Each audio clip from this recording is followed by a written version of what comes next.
ചേട്ടാ okay happy news ഉണ്ട് കേട്ടോ. എനിക്ക് ജോലി ശരി ഞാൻ ഡെസ്കിൽ പോയി എഴുതിയിട്ടുണ്ട്. ജോലി ശരിയെ എനിക്ക് തോന്നുന്നത് 10ാം തീയതി കൂടി ജോയിൻ ചെയ്യണം.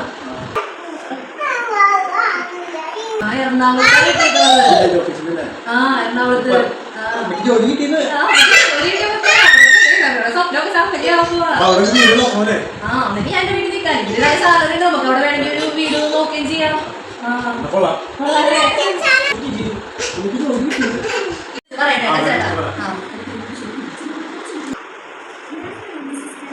അവർക്ക് ജോലി കിട്ടി നിനക്ക് എന്താണ്? ജോലി കിട്ടി കുടുംബത്തെ കാര്യങ്ങളൊക്കെ നോക്കും. ജോലി ഗവൺമെന്റ് ജോലിയാണെങ്കിലും പ്രൈവറ്റ് ജോലിയാണെങ്കിലും ഇവിടെ നിന്ന് ആരും ജോലിക്ക് പോകണ്ട. ഇവിടുത്തെ കാര്യങ്ങൾ നോക്കണ്ടേ, കൊച്ചിന്റെ കാര്യം നോക്കണ്ടേ? കൊച്ചിനോട് സ്കൂളിൽ ചേർത്തിരിക്കേ ആരും കൊണ്ടൊന്ന് ചേർത്തിട്ടാ എനിക്ക് വയ്യാത്ത കാര്യം നോക്കണ്ടേ? എന്നെ കുറിച്ച് ആർക്കും ചിന്തയില്ല. ഓ ജോലി കിട്ടി ആ സുഖിച്ചങ്ങോട്ട് പോവല്ല. അവളെ വീട്ടിൽ പോയി നിന്നോ? ഓരോരുത്തർക്ക് ജോലി കിട്ടാൻ എന്തോരം ബുദ്ധിമുട്ട് കഷ്ടപ്പാടുണ്ട്. ഇവർക്ക് ഇപ്പോൾ എക്സാം എഴുതി ഇത്ര ചെറിയ പ്രായത്തിൽ അവർക്ക് ജോലി കിട്ടി. ഞാൻ നല്ല ശമ്പളമുണ്ട്, അത് കഴിഞ്ഞ പെൻഷനും എല്ലാ കാര്യങ്ങളുണ്ട്. ഗവൺമെന്റ് ജോലിയാണ്, ചില്ലറ ജോലികളൊന്നും ചെറിയ പ്രൈവറ്റ് ജോലിയിലല്ല, ഗവൺമെന്റ് ജോലിയില്ല. എന്തോരം ബുദ്ധിമുട്ടിയിട്ട് ആൾക്കാർ ജോലി കിട്ടി.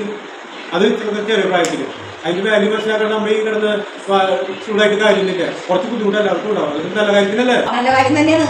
അപ്പൊ ഭാര്യ വീട്ടിൽ പോയിരുന്നോ? ഗവൺമെന്റ് ജോലി ഭാര്യ വീട്ടിൽ പോയിരുന്നോ? അപ്പൊ എന്റെ കാര്യം നോക്കണ്ട, ഞാൻ എങ്ങനെയെങ്കിലും ജീവിച്ചോളാം. കിടക്കണമെന്നില്ല, നമുക്ക് അവിടെ റെന്റിന് വീട് നോക്കുക. അല്ലെങ്കിൽ ഇപ്പോൾ അവൾക്ക് ലോണൊക്കെ നമുക്ക് സംഘടിപ്പിക്കാം, അല്ലെങ്കിൽ അവിടെ സ്ഥലം എടുത്തിട്ട് വീട് വെക്കാം, അങ്ങനെ താമസം മാറി ചെയ്യാം. അതിനൊന്നും ബുദ്ധിമുട്ടൊന്നുമില്ല. ഭാര്യ വീട്ടിൽ പോയി കിടക്കുമ്പോൾ നമുക്ക് ഒരു വീടെടുത്ത് കാണാനാ ഇങ്ങനെ പറയാനാ. അവളുടെ വീട്ടിലേക്ക് പോകാൻ വേണ്ടി അങ്ങനെ എന്തെങ്കിലും ഒരു കാരണം കിട്ടാൻ കാത്തിരുന്ന ഇത് കിട്ടി, ജോലി കിട്ടി. ഞാൻ വരുമ്പോൾ ഞങ്ങൾ പോവാം, അവളുടെ വീട്ടുകാരായിട്ട് ഞങ്ങൾ സന്തോഷിക്കാം. എല്ലാം ഞാൻ ഈ വീട് വിട്ടോ ഇവിടക്കും വേണ്ടിയില്ല. ഞാൻ എൻ്റെ കെട്ടാൻ വെച്ച ഈ വീട്ടിൽ ഞാൻ ഒരിടത്തേക്കും വരുന്നില്ല. എല്ലാവരും കൊള്ളാന്ന് വിചാരിച്ചിരിക്കാൻ വേണ്ട. അമ്മ വരുന്ന എന്തായാലും ഞങ്ങൾ ജോലി കളയാൻ ഉദ്ദേശിക്കില്ല. അവൾ ജോലിക്ക് വിടാനാണ് തീരുമാനിച്ചിരിക്കുന്നത്. എന്തായാലും അവള് ജോലിക്ക് ജോലി ചെയ്യും. ഇത് ഗവൺമെന്റ് ജോലിയാണ്. എത്ര നാൾ നമ്മൾ പറയുന്നതനുസരിച്ച് പ്രൈവറ്റ് ജോലിക്കൊന്നും വിടാണ്ടില്ലേ. ഇതിപ്പോൾ ഗവൺമെന്റ് ജോലിയാണ്. കുട്ടികളുടെ ഭാവി നോക്കണ്ടേ? താമസിക്കുന്നത് അവിടെ റെന്റിന്റെ കാര്യമാണ്. അത് നമുക്ക് വേണമെങ്കിൽ റെന്റിന് താമസിക്കാം. അമ്മയ്ക്ക് വരുന്നെങ്കിൽ വായോ, അല്ലെങ്കിൽ നമ്മൾ ഇവിടെ നിൽക്കും. വേണം നോക്കാൻ വേണമെങ്കിൽ ഇവിടെ ആൾ നോക്കാം. ഇനിയിപ്പോ എനിക്കൊരു ആളെ നിർത്തിയിട്ട് അയാളുടെ കൂടി ശമ്പളങ്ങൾ വഹിക്കാന്ന് വിചാരിച്ചിട്ടോ ഇവിടെ തന്നെ തപ്പും പിടിയായിട്ടാണ് നിൽക്കണത്.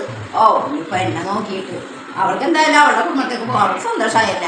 ഞാൻ എന്തെങ്കിലും ആവട്ടെ, ഞാൻ വരാം. അല്ല എന്താ ചെയ്യാ?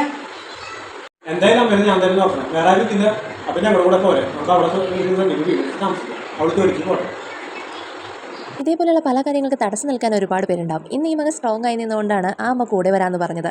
ഇതേപോലെ തടസ്സം നിൽക്കാതെ എല്ലാവരും കൂടെ നിൽക്കുന്നത് ഒരു വലിയ കാര്യം തന്നെയല്ലേ.